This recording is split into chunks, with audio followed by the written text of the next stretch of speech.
Assalomu alaykum muajiratga aziz qarindoshlar. Bu video orqali qisqa lekin sizlardan o'zim o'ylagan bir masala haqida o'zimningki fikrlarni o'tirib qo'yib, o'zimningki tushunchalarini sizlar bilan birlashmoqchi. Bu nima masala? Sana bu masalani deyishdan burun o'zimningki kichik vaqtida mahalla ko'chalarda anglagan bir maqol tamsiliyadim kelib qoldi. Ama şu jiroqdagi mollam, damollam, yaqindagi mollam, jamollam deydigan bir maqol tamsil ko'cha-ko'ylarda eqib yuradi biz kichik vaqtimizda. Hem bu nimishga kuchgan insonlar jiroqdan kelgan va yoki bo'lmasa to'lmagan yerlardan kelgan boshqa yez qishloqlardan kelgan damollamlarni bizning mahallada bek hurmatlab ketgachga, ya'ni shu endi o'zim cho'ng bo'lgan mahalla ko'ylarda o'zimizning atrofida bor xil bilimli kishilarningki hurmati bek jiq qilinmag'achqa bu maqol tamsil shu vaqtlarda shunday eqib yurib ekan to'q.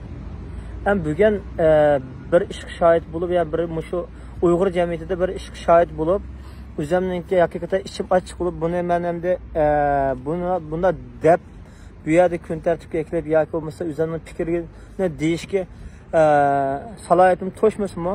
Bu ish jimjitdan bo'lg'achqa bu nima ish bo'lib qolsa buni jimjit yo'qolib ketmasin Uyg'urning ichida o'zimning fikrini so'zlab boqay deb sizlar bilan bu video orqali bu o'zimning fikrini ham bahlashdim.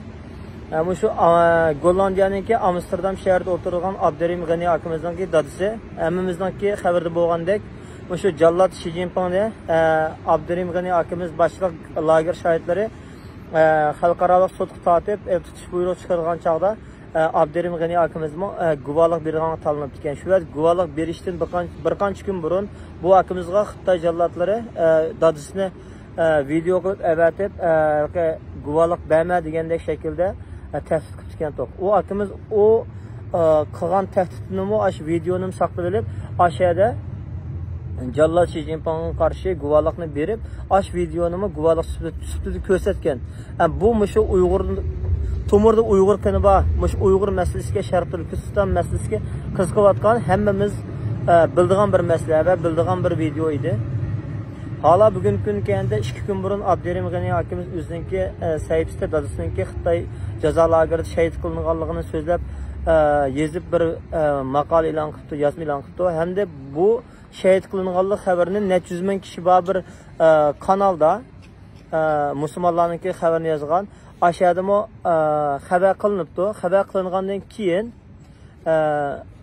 men shu yerdan ko'rdim, haqiqatan ko'nglim yerim bo'ldi. Bir qancha kun yaqin men boshqa ishlar bilan bek mashg'ul bo'lib ketgachga bunga men javob bunga bir nisbatan o'zimningki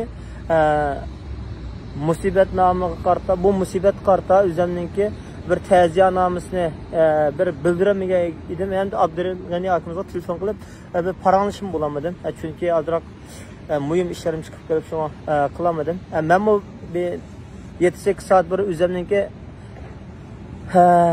qalbi shunda yerim bulup kichikdan bir yozma yozib shu dadamizningki shahodatini Alloh taolo qabul qilsin deb bir yozma yozib dadamizningki videosini ham bahlashib qo'ydim. Akamizga Abdurim G'ani akamizga Alloh taolo sabr bersin. Dadamizningki yotgan yerini Alloh taolo makonni jannat qilsin. Ham nima demoqchi degan chog'da qarindoshlar, men mushunda ishlar bo'lsa yillardan beri vatnimiz Sharq Turkistondagi irqiy qirg'inchilikni kun tartibga eklash uchun bütün can-jahli bilan kuchgan shu Abdurim G'ani akamizningki fidokor akamizningki dadisi vatanda shu baland tarbiyaga shu Abdurim G'ani akamizdek bir jasoratli avlodni tarbiyalaganlik uchun u yerda o'ziningki issiq qon badliga issiq jini badli bilan badalini to'ldi u yerda. O'ziningki hayoti bilan u yerda badalini to'ldi vatnimizda. Abdurim G'ani akamiz chet elda izchil kurash qilyapti. Mushunda bir oildan bizningki o'zimizningki dadisdek bir kishi vatanda shahid bo'lsa, bu xabarni ash akamiz chiqarsa, buningga bizning tashkilotlarimiz, ulamolarimiz va yoki ziyolilarimiz va yoki chet eldagi va yoki Turkiyadagi nurg'unlagan tashkilotlarimiz hozir chiqarib qo'ysam birsi mush akamizga bir musibat nomi, mush ta'ziya nomi bildirib boqmadi. Buningga nihoyat ichim ochiq bo'ldi meniki. Shuning uchun Uyg'urning ichidan qahramon, Uyg'urning ichida o'zini Uyg'ur uchun fido qilgan kishilar muhojirat chiqmaydi ekan. Bu nima ish bo'lib kelib qolsa, hamma o'yliqni normallam oldi ekan. qilayotganini bilmaydigan, qilmaganini bilmaydigan, tillaganini bilmaydigan, tillamaganini bilmaydigan, hammani bir tayoqliga haydab mangizgan bu insonlar deb shundan o'ylab qoldim. Bizniki bu Sharq Turkiston milliy kurishimiz herkes bir vazifa ilib olgandeklar bo'lsa, menimcha bo'lmaydi. Bizning fikriy jihatdan o'zimizningki tushunchalar va ideyasi o'xshamagan bo'lsa-mu, Abdurim G'ani akamiz muhojiratdagi butun xalqimiz biladiki, o'zininki vaqtini, o'zininki hayotini, o'zininki vaqtini va vatandagi qarindoshlarininki hayotini o'tirib qo'yib turib, bu Xitoyga qarshi kurashishni tanladi. Bu hammamizga ma'lum. Aşındak bir akımızdan beşe musibet gelən çağda muhaciret qarindoshlar bizden sukut qilishimiz ya aş akımız gibi ikki kız bir ta'ziyanami yetkizib ya bir telefon qilib uchur qilib onun biz o'zimizningki ko'ngli yerim bo'lgan ekanligini aş akımızninki qalbiga o'ziq berilgan ikki qiz taklifini qilamisak bu bizningki Uyg'urligimiz, bizningki vatan davoyiligimiz deganimiz hammasi yolg'on gap bo'ldi. Ana shunda qarindoshlarimizni kichikdan bir qo'llayapmisak, kichikdan bir o'zimizning ash qarindishimizning yendi ekanligini bildiramisak, mushunda bir ishda. Boshqa davlatningki va yoki boshqa yaniki bir odamlari shunda lekin bir vafot etib shunda ta'ziyanomalarimiz taraf-tarafda yig'ib ketdi. Men albatta o qarindoshlarimizga ya boshqa davlatda vafot bo'lganlarga ya ustozlarga o ta'ziyanoma yozmayli demoqchi emas. Ondan desem yani hata düşünüp kalmalar. Ama üzümüzün içindeki qarindoshlarimiz, üzümüzün içindeki aşındaq vatanperver zatlarımız beden tülep ısıkçını oturup koyup şehit bo'lgan çağda biz üzümüz mü? Aş qarindoshlarimizniki hürmetin qilayli, ular için dua qilayli. Bo'lsa Türkiye'deki Uyg'urlar joylarimizda va yoki boshqa davlatlarda g'oyiban jinozamizni qilayli shu dadamizniki. Bu bizniki mas'uliyatimiz aslida. Abdurim G'ani akimizning ko'ngli qanchalik yerim uqmadim hozir. Men üzülemni ko'rishamadim, shu ayatiga ko'rish üzülemni paranglashman. Bu fikrni men o'zim o'ylag'ach ishim ochiq qilib patmag'achqa masalalar o'rtoqlashaman. Bizniki masalan yana tilga olmayman men tashkilotlarniki. Men tilga olsam miyada men shularniki